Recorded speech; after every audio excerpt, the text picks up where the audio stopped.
Chicken the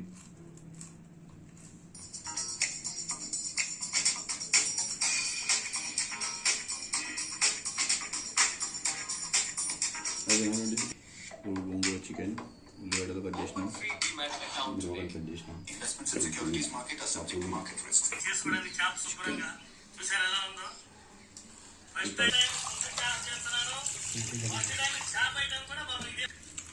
మంచిగా నీట్గా కడుక్కోవాలి. ఇట్లా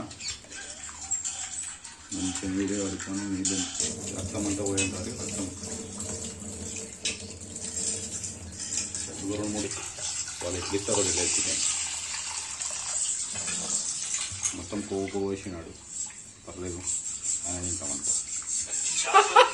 శుభ్రంగా తోముకున్నాక ముక్కలు కోసుకుని పక్కన పెట్టుకోవాలండి. ముక్కలు మాత్రం కడగకూడదు. లోపల ఉన్న వేస్ట్ అయిన తర్వాత ముక్కలు మాత్రం కడగకూడదు. ఇలా మంచిగా పొట్టు తీసుకోవాలి అల్లం నీట్గా. మేము ఎక్కువ చేసుకుంటాం కాబట్టి ఒక గడ్డ తీసుకొని తీసుకుంటున్నాం. పట్టుతో రెండు పక్కల పట్టుకో.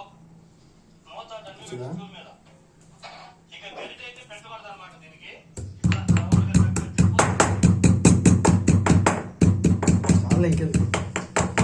చాలా మరి వీడియోలు ఎంత ఫైనల్గా దంచేసాం.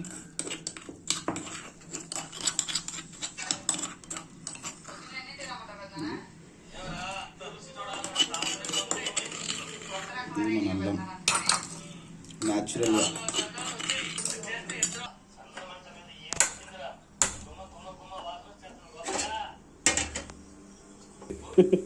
మేము ఎట్లా వండుకోవాలో మాకే తెలియదు. ఎట్లా పడితే అట్లా వండుతాం. కాకపోతే మంచిగా వండుతాం, తినండి చూడండి.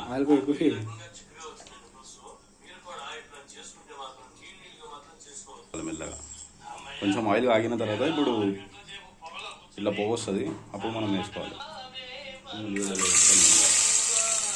అప్పుడప్పుడు మేము భయపడతాం, మీరు భయపడకండి.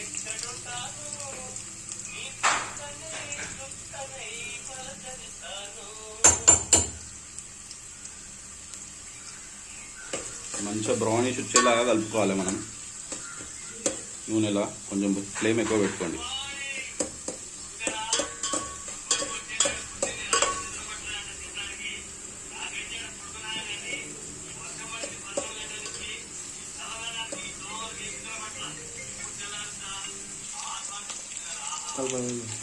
కరేపాకు వేసేసాం. ఇప్పుడు ఇంతో పాటు పచ్చిమిరపకాయలు కూడా వేసేసాం.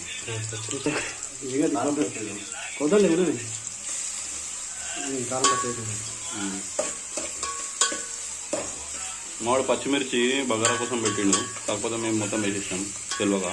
అయినా ఏం పర్లేదు, స్పైసీ తింటాం మేము. చూడండి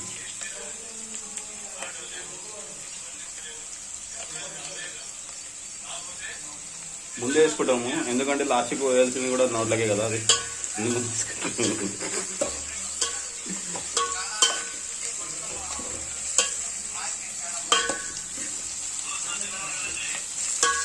మంచిగా స్పైస్ వాసన ఎప్పుడూ వస్తుంది. సూపర్ ఉంటుంది ఈరోజు చికెన్. జిమ్ బాగా తగ్గుతుంది ఈరోజు. మీ అక్క మా కష్టాలు చూసారా? మేము యూట్యూబర్ అవుదాం అనుకొని ఇట్లా చేస్తున్నాము. ఛార్జింగ్ పెట్టుకొని, ఛార్జింగ్ కూడా లేదు. అల్లం వేసేసాము, దంచుకున్న అల్లం ఫ్రెష్. రైస్లో అల్లం వేసుకొని తింటారా ఎవరు? బాగా మళ్ళీ దంచుకోవాలండి. సూపర్ ఉంటుంది. పసుపు కొంచెం వేసుకోవాలి ఫ్రెండ్స్. చూడండి అల్లం వాసన పోయేంత వరకు అల్లం వాసన వస్తుంది. కొంచెం పసుపు వేసుకోండి, కలుపుకోండి. పులిహోర కలపకండి. అరే మంచి డైలాగ్లు చెప్తుంటే తీసినావా? వస్తుంది. ఇప్పుడు పట్టుకోవడానికి లేదా ఇక్కడ? ఈ కష్టాలు ఇట్లుంటాయి మా బ్యాచిలర్ లైఫ్.